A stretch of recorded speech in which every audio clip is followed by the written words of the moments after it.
बिस्मिल्लाहिर्रहमानिर्रहीम। अल्हम्दुलिल्लाहि वहदह वस्सलातु वस्सलामु अला मन ला नबिय्य बअद व बाद। अऊज़ु बिल्लाहि मिनश शैतानिर रजीम। बिस्मिल्लाहिर्रहमानिर्रहीम। अवलम्मा असाबतकुम मुसीबतुन क़द असबतुम मिस्लैहा क़ुल्तुम अन्ना हाज़ा क़ुल हुवा मिन इंदि अनफुसिकुम इन्नल्लाहा अला कुल्लि शैइन क़दीर। सूरह आल इमरान की आयत नंबर 165 से 168 इंशाअल्लाह 3 आयात आज पढ़ेंगे। गुज़श्ता आयात में अहले ईमान के अकायद की इस्लाह और तरबियत का सिलसिला जारी है, उसी ज़िमन की आज की आयात है। अल्लाह जल्ला जलालहू इरशाद फरमाते हैं, अवलम्मा असाबतकुम मुसीबा, क्या जब तुम्हें ये मुसीबत आन पहुँची है, क़द असबतुम मिस्लैहा, तुम पहुँचा चुके हो इससे दुगनी अज़ियत। तुम्हें एक मुसीबत आई है और जिनकी वजह या जिनके हाथों आई है उनको तुम इससे दुगना नुकसान पहुँचा चुके हो। कुल तुम अन्ना हाज़ा, अब तुम कहते हो कि ये कैसे हो गया। कुल तुम कहते हो अन्ना हाज़ा, ये क्यों है, ये कैसे हो गया।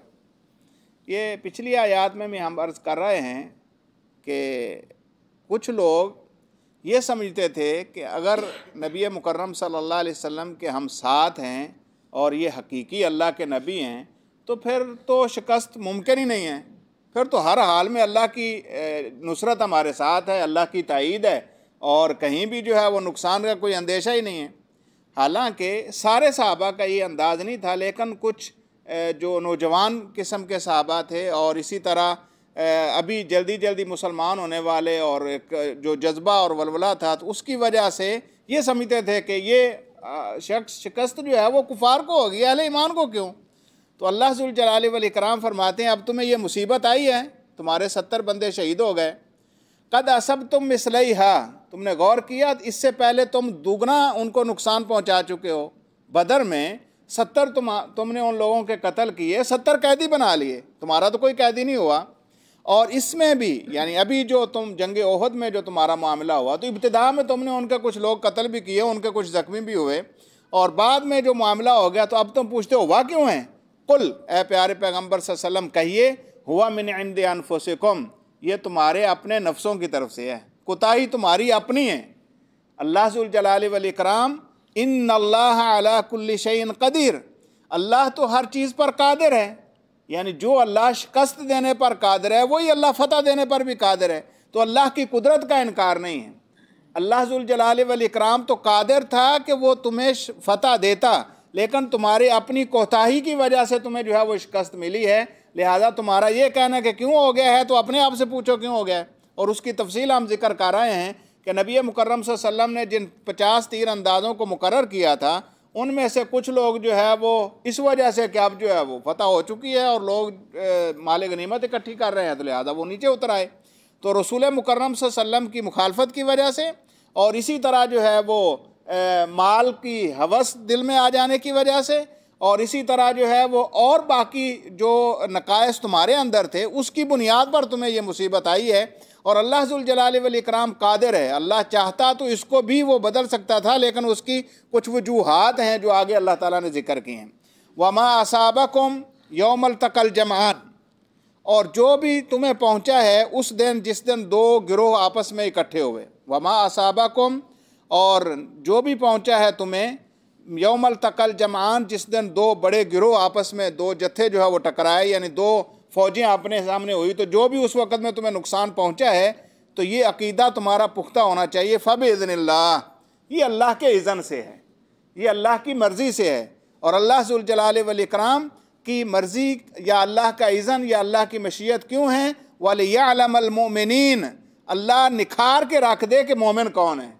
अल्लाह ताला की तरफ से अल्लाह के इज़्न से ये मामला इसलिए हुआ है कि अब मुसलमानों का जो गिरोह या मुसलमानों की जो जमात है या एक छोटी सी जो हुकूमत को मुसलमानों की बन रही है, तो उसके अंदर जो है वो निखार करके सही ईमान वाले अल्लाह ताला चुन ले, इसलिए अल्लाह ताला ने ऐसा किया। अल्लाह कादिर, अल्लाह चाहता तो उनको काफिरों को शिकस्त दे सकता था, लेकिन अल्लाह की मशीयत ये थी कि तुम्हें ये मुसीबत डालकर तुम में से ईमान वाले और निफाक वाले उनको अलग कर दे, वलियाअलमल मोमिनीन, ताकि वो अल्लाह परख कर दे ईमान वालों की, वलियाअलमल्लज़ीना नाफ़क़ू, और ताकि अल्लाह परख कर दे मुनाफिकों की, अल्लाह जान ले मोमिनों को भी और काफिरों को भी, यानी अल्लाह बिल्कुल खुली तौर पर जो है वो वाज़े कर दे कि ये निफाक वाले हैं, ये ईमान वाले हैं। तो ये असल मामला तो हुआ तो तुम्हारी गलती की वजह से, लेकिन उसके अंदर अल्लाह की मशीयत ये थी, हिकमत ये थी कि अल्लाह जल्ला जलालहू मामले को बिल्कुल निखारना चाहता था। और इब्तिदाई इस्लाम में अगर ये मामला ऐसे ही रहता, बाद में मुफस्सिरीन ने ये लिखा है कि अगर इस तरह की आजमाइशें ना आती और सारे जो है वो ईमान और निफाक सारा इकट्ठा होता और हर बंदा ईमान का दावेदार होता, तो ऐन मुमकिन है इससे बड़ी कोई और मुसीबत आती, हत्ता कि सारा निज़ाम जो है वो दरम बरम हो जाता। इसलिए अल्लाह ताला ने इब्तिदा में ही ऐसी सफाई की है कि अहले ईमान और अहले निफाक को अल्लाह ने निखार दिया है, और उसके लिए ये बेहतरीन मौका है जिसमें अल्लाह ताला ने ऐसा मामला फरमाया। वकील वलियाअलमल्लज़ीना नाफ़क़ू, और ताकि अल्लाह वाज़े कर दे मुनाफिकों को भी, वकील लहुम, और उन्हें कहा गया, तालू कातिलू, आओ भाई किताल करें, जिहाद का वक़्त आ गया है, अल्लाह के रस्ते में लड़ें। कातिलू फ़ी सबीलिल्लाह, उन्हें कहा गया कि अल्लाह के रस्ते में किताल करो, अविदफ़ऊ, या दिफा ही करो। ये वो मौका है जब नबी मुकर्रम सल्लल्लाहु अलैहि वसल्लम 1000 के लश्कर के साथ जा रहे थे ओहद की तरफ, तो 300 आदमी लेकर अब्दुल्ला बिन उबई जो मुनाफिक था वो अलग हो गया। तो उस वक़्त हर बंदा जो मोमिन था वो इस खटके में था। अभी पहले हमारी तादाद कम है और उसमें से 300 आदमी छुट गए, तो वो हर बंदा समझाने के चक्कर में था कि आप जो है वो चाहिए तो ये कि अब मौका है जिहाद का, किताल करो, नहीं तो कम अज़ कम तुम्हारी बीवी बच्चे भी यहाँ हैं, दिफाई बंदोबस्त के लिए कम अज़ कम आगे जाकर ना लड़ो, कोई ऐसा मोर्चा पकड़ लो जिसमें कम अज़ कम दिफा तो तुम कर सको। तो उस वक़्त अल्लाह कह रहे हैं कि वो जब उन मुनाफिकों को भी अल्लाह ने वादे कर दिया जिनको कहा गया कि किताल करो अल्लाह के रास्ते में, या किताल नहीं करते हो तो कम से कम दिफा ही करो। कालू, उन्होंने कहा, लौ नालमु कितालन, अगर हमें पता होता कि जंग होगी, लत्तबानाकुम, तो हम तुम्हारे साथ होते, हम तुम्हारी इत्तिबा करते। यानी हमारा ये ख्याल है कि जंग होगी नहीं। बाद मुफस्सिरीन ने यहाँ ये माना किया है कि अगर वाक़अतन ही जंग का मामला था तो हमारी बात तुमने क्यों नहीं वहाँ मानी कि हम मदीना में रहकर लड़ेंगे, अब क्यों आ गए हो, तो अब लड़ना है तो जाओ लड़ो, हम क्यों लड़ें जाके। तो यहाँ पर अल्लाह कहते हैं, वो कहते थे अगर लौ नालमु कितालन, और अगर हमें पता होता कि जंग होगी, लत्तबानाकुम, तो हम तुम्हारे साथ होते। हम लिल कुफ्र यौमइदिन अक़रबु मिनहुम लिल ईमान, अल्लाह का ये फतवा है, वो लोग उस दिन ईमान के बदले, ईमान के बजाय कुफर के ज़्यादा करीब थे। हम लिल कुफ्र, उस दिन वो कुफर के लिए, यौमइदिन अक़रबु, उस दिन वो ज़्यादा करीब थे, मिनहुम लिल ईमान, उनका ईमान से, यानी जितना उनके अंदर ईमान था उनसे ज़्यादा उनका कुफर था। एक तो माना यह है कि उनके दिलों के अंदर निफाक इतना ज़्यादा बढ़ चुका था कि वो कुफर के हद के करीब पहुँच गया था। अगरचे ईमान था लेकिन ईमान कुफर का वाला मामला जो है वो ज़्यादा था और ईमान कम था।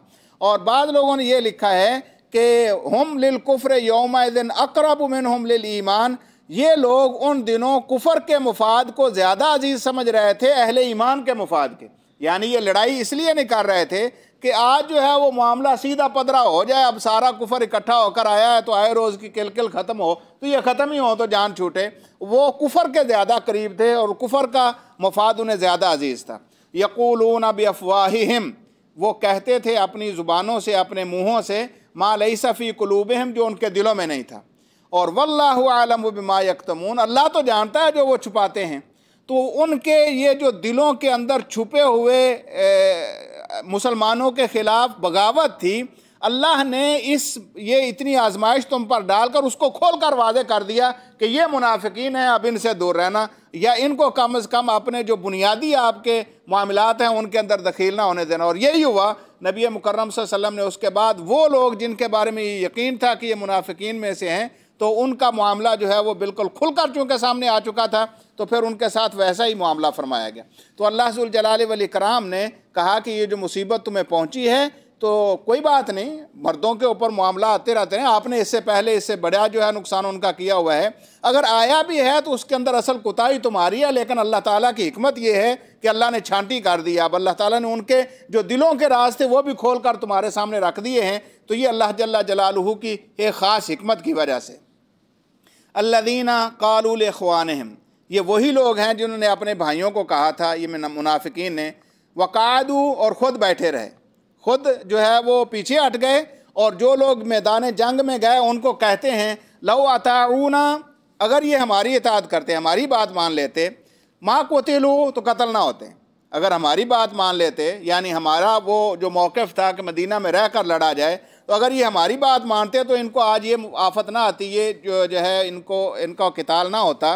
तो अल्लज़ीना क़ालू लिइख़वानिहिम वक़ादू, ख़ुद तो बैठे रहे और उनसे कहते हैं लौ अताऊना, अगर हमारी इताअत करते, माँ कोतिलू, तो कत्ल ना होते, शहीद ना होते।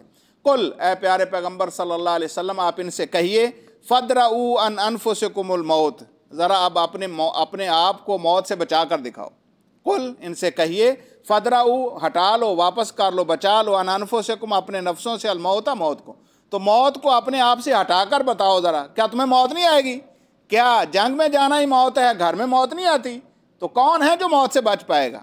तो ये कहना कि अगर हमारी बात मान ली जाती तो कत्ल ना होते, तो ये बिल्कुल ये वही अकीदे वाली बात आ गई। अहले ईमान का अकीदा ये होना चाहिए, मौत का एक वक़्त मुकर्रर है, उससे एक लम्हा ना आगे हो सकती है ना पीछे। और अल्लाह ज़ुल जलाल वल इकराम के जो फ़ैसले हैं वो यकीनी हैं। मुसलमानों के ऊपर आने वाली मुसीबत के अंदर भी मुसलमानों की ही खैर होती है। लिहाजा हर हालात में इंसान को मायूस नहीं होना जाना चाहिए। जैसे भी हालात होंगे, खैर अल्लाह ने अहले ईमान की रखी है, बशर्त यह है कि ईमान इंसान के अंदर हो। अगर ईमान नहीं है तो फिर वही तज़किरा जिनका पहले लोगों का हो रहा है कि वो समझते हैं कि ऐसे कर लेते तो ये हो जाता, वैसे कर लेते तो ये होना, वो है जो अल्लाह ने लिख रखा है और जो अल्लाह की मशीयत में है, जो अल्लाह जल्ला जलालुहू ने करना है, और उसी के अंदर खैर अहले ईमान की, चाहे नफ़ा हो चाहे नुकसान। और इसकी बेशुमार मिसालें तारीख़ इस्लामी में मौजूद हैं। ख़ास तौर पर सुलह हुदैबिया के मौका पर कौन साहिब शऊर ये समझता था कि ये हमारे हक़ में है? हर शक जो मुआहदे की थी वो बज़ाहिर मुसलमानों के ख़िलाफ़ नज़र आ रही थी, लेकिन नबी मुकर्रम सल्लल्लाहु अलैहि वसल्लम ने वो मामला किया और उसकी इतनी खैरात निकली कि आज तक लोग जो है वो शशदर हैं कि वो बातें जो बज़ाहिर ख़िलाफ़ थी, हकीकत में उसके अंदर खैर ही खैर। अहले ईमान को दुनिया में हालात जैसे भी हों, इंसान को मायूस नहीं होना चाहिए। अगर ईमान है तो खैर हमारी है। अल्लाह ज़ुल जलाल वल इकराम ने इसी के अंदर जो है वो अहले ईमान की परख रखी है कि जब कठिन हालात आते हैं तो फिर अहले ईमान और अहले निफाक का जो है वो बिल्कुल सीधा होकर मामला आ जाता है। कौन जो है वो अल्लाह की बात के साथ है और कौन जो है वो ऊपर ऊपर से ज़ाहिरी ईमान है और अंदर में वो खोखला है और दूसरों की तरह कुफर की तरह जो है मामला करता है। तो अल्लाह कहते हैं अगर मौत का मामला ऐसा है जैसे तुम कह रहे हो, तो फिर अपने आप को मौत से ज़रा हटाकर दिखाओ, इनको तुम सादिकीन, अगर तुम सच्चे हो। अगर तुम सच्चे हो तो फिर तुम्हें मौत तो नहीं आनी चाहिए, तुम तो चूँकि घरों में हो तो हर कोई मरेगा। लिहाजा जो बंदा भी अल्लाह की बात को समझते हुए मैदान क़िताल में कूद जाता है वही कामयाब है। और जो समझता है कि बहुत सारी तदबीरें चल के मैं घर में बैठा रहा और मुझे जो है वो बचत हो जाएगी, तो ऐसा नहीं है। ये निफाक पर मबनी मामला है और अल्लाह ज़ुल जलाल वल इकराम की हर मामले के अंदर बहुत बड़ी हिकमतें हैं। तो अगर मुसलमानों पर मुसीबत भी आ जाए तो उससे किसी किस्म की परेशानी लेने की ज़रूरत नहीं है। अल्लाह से दुआ है अल्लाह ज़ुल जलाल वल इकराम सही मानों में कुरान को समझने की तौफीक नसीब फरमाए। व आखिर दावाना।